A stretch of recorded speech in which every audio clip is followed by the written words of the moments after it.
Namaskar and welcome back to the channel. So we are back to study another remedy for the day and it is called Asnia barbata. आज की reference book है again Boericke's new manual of homoeopathic materia medica with repertory और ये short remedy है लेकिन important remedy है और self prescribe इसमें भी नहीं करना है because self prescription can be superbly dangerous. तो नाम है रेमेडी का अस्निया बारबेटा या उसनिया बारबेटा. ट्री मॉस से बनी हुई रेमेडी है यानी lichen that grows on tree उससे बनी हुई ये रेमेडी है एंड ओल्ड मैंस बियर्ड जैसा दिखता है लाइकन जो ये जिससे ये रेमेडी बनती है. लाइकन जो है अपीयर होता है as if it's a single plant but actually वो रियल टर्म्स में देखें तो फंगस और एल्गे का कॉम्बिनेशन है दैट ग्रो टुगेदर और इनका जो रिलेशनशिप है वो सिम्बायोटिक रिलेशनशिप है यानी एक दूसरे को बेनिफिट करते हैं.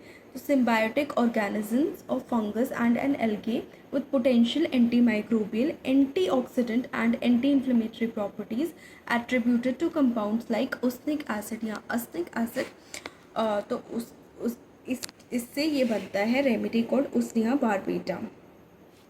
अब ये किस किस में काम आती है तो is the remedy in some forms of congestive headache sunstroke. अब some forms of congestive headache, congestive है यानी कंजेशन है एंड भारीपन है बेसिकली. तो congestive headache is often a description for a sinus headache but not necessarily a sinus headache. ज़रूरी नहीं है साइनस हेडेक होगा तभी ही कंजेस्टिव होगा लेकिन वो साइनस हेडेक हो सकता है.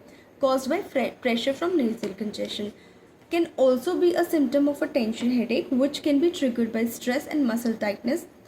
दो sinus headaches are distinct. Muscle tightness और टेंशन हेडेक की वजह से भी हो सकते हैं या साइनस हेडेक की वजह से भी कंजेस्टिव हेडेक हो सकता है.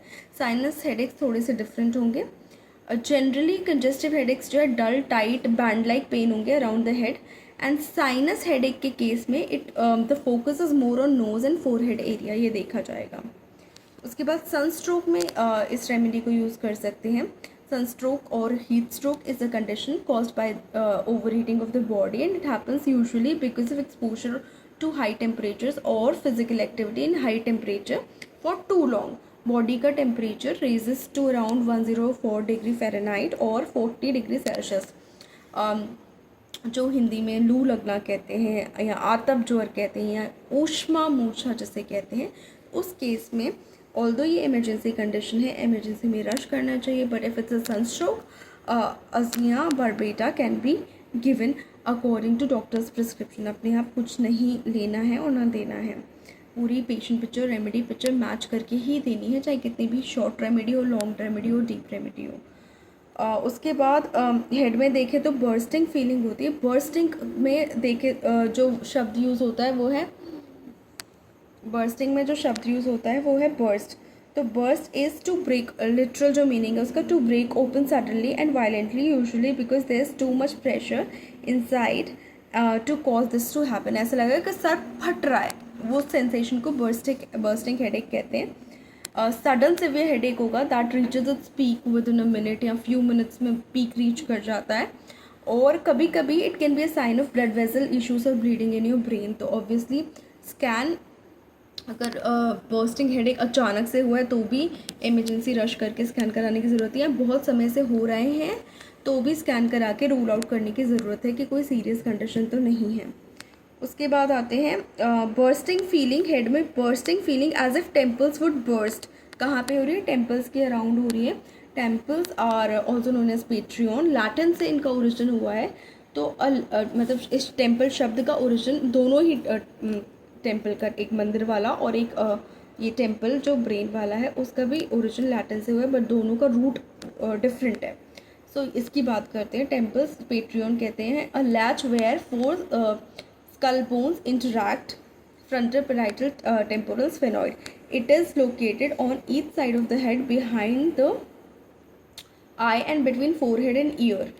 इस एरिया को टेम्पल एरिया कहते हैं. तो बर्स्टिंग फीलिंग है कहाँ? इन एरिया उसमें बर्स्टिंग फीलिंग है. ऐसा लगेगा फट रहा है सर यहाँ से. और उस केस में ये रेमेडी यूज़ कर सकते हैं बट पूरी रेमेडी पिक्चर और पेशेंट पिक्चर मैच होनी चाहिए. बर्स्टिंग, हेड में bursting feeling as if the temples would burst और the eyes would burst out of the sockets. Eyes भी ऐसे लगती है कि मतलब बस बाहर आ जाएंगी, फट के बाहर आ जाएंगी।